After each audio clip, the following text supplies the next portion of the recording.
My journey started about 10 years ago when I was actually a client of Piers. I was at Starwood Hotels, and we'd hired Piers and his team to come in and help us redefine and reimagine our brands. We ended up finishing that project and flying in all of the presidents from around the world for a very important meeting where we needed everyone to collaborate and come together and set a strategic direction. Instead of meeting in one of the Starwood's 10 hotels in the city, we ended up renting a cool loft in Chelsea, bringing in our own furniture, bringing in the service and design team from the W Union Square, and having the meeting in this very cool location. And as we were sitting there, I was saying to myself, does anyone realize we don't even want to use our own product? At that point, the seed was set to create Meet. I co-founded Meet with my husband, Mark, in 2008. And since then, we've planned, participated in, and witnessed literally thousands of meetings. So what I'm going to share with you are some of the learnings that we have over time that you can bring back, not just to your big strategic meetings, but to your everyday meetings. The first learning is that performance increases when you're outside your comfort zone.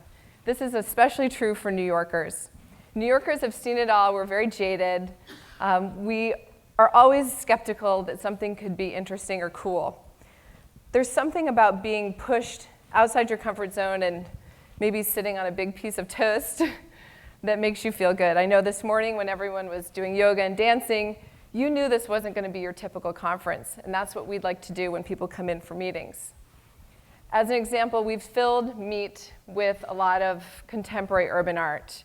And some of this art may be challenging to people. We've had people come up and say, I find that piece a little disturbing, a little challenging, and I knew that this was going to be a really interesting day right when I walked in the door. The other thing we have as an example is little coffee mugs that have different designs on them. The other day, I had a young woman come in, and she was standing for a long time in front of the coffee mugs trying to choose which one she wanted. And she said, I really want to choose the Grateful Dead mug, but I'm not sure how my colleagues will feel about that. In the end, she ended up taking the mug, and I was happy that she had revealed a little bit about herself and put herself out there and felt a little bit on edge. The second learning is that details matter. You may not notice every detail, but you can feel it. That's particularly true with our space. We have 21 My Favorite Thing lamps in the space, and all of these lamps are containing different objects that we've curated from artists who were originally doing work in and on the streets on the Lower East Side where our space is. This is also an opportunity for companies to subtly brand the space so they can put their own objects in there when they have a meeting. We serve wine and cheese at the end of every day. This seems very simple. It's a small detail. You don't buy it, we give it to you. You can't say no. It's placed up on the counter. We'll have people say, my boss doesn't want that. We don't want any alcohol. But in the end, when it's up there, everyone's smiling and taking a moment to celebrate. They'll say, this was one of the best days we've ever had. Finally, we have Ganeshas all over the space. Ganesha is the remover of obstacles. This is another thing where people may not notice, but he's there watching over everyone. And in every one of our meeting spaces, we have a Ganesh. We've had some people come up and say, whew, thank God we have Ganesh here this morning because it's going to be a long day and we're going to need some help. People want to know they have control, but they don't necessarily want to use it. We have an open beverage fridge that people can go up and grab their own drink. They can grab a soda. They can peruse all the different types of sodas that we have. And they love the idea that they can self-serve. In the end, usually when they're in a meeting room, they love the fact that we provide great service and we're coming in and servicing them, but they like to know that they can get their own. In addition, when anyone has a meeting with us, we give them an app. On that app, it allows them to control all the technology, all the screens, the level of sound, the music.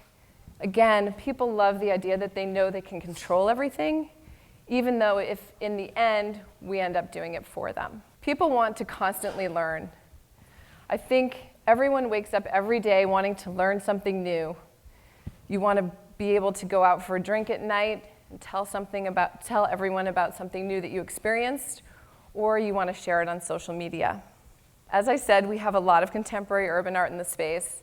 People love taking selfies with the art, sending it out over their social media. We've also been known to do a lot of art tours at the end of the day, so over that glass of wine, we're talking to people about the art, taking them around the space, and giving them the background and the history of the art. We have an art and design library. This library is free for everyone to take down. We've had people who've been stuck in meetings, and they'll just go and they'll bring in all the art books and start using those books to brainstorm. Even if it isn't something about art, they want to use the images for inspiration. We also host cultural events. These events are free and open. If you're on our mailing list, you'll get an invite. The most recent ones that we've had have been Nelson George, Hank Willis Thomas, and Phil Toledano. We're bringing people in to discuss art, culture, and especially New York City. When hierarchy dissolves, collaboration begins. I don't know if anyone here has been stuck in a conference like this, but I've been in meeting rooms where the president or the CEO or the most senior person's at the head of the table, everyone else is sitting around, and if you happen to be one of the more junior people, you can be stuck sitting in a chair around the back of the room or around the side and not even at the table. If you're not at the table, you're not likely to collaborate and participate.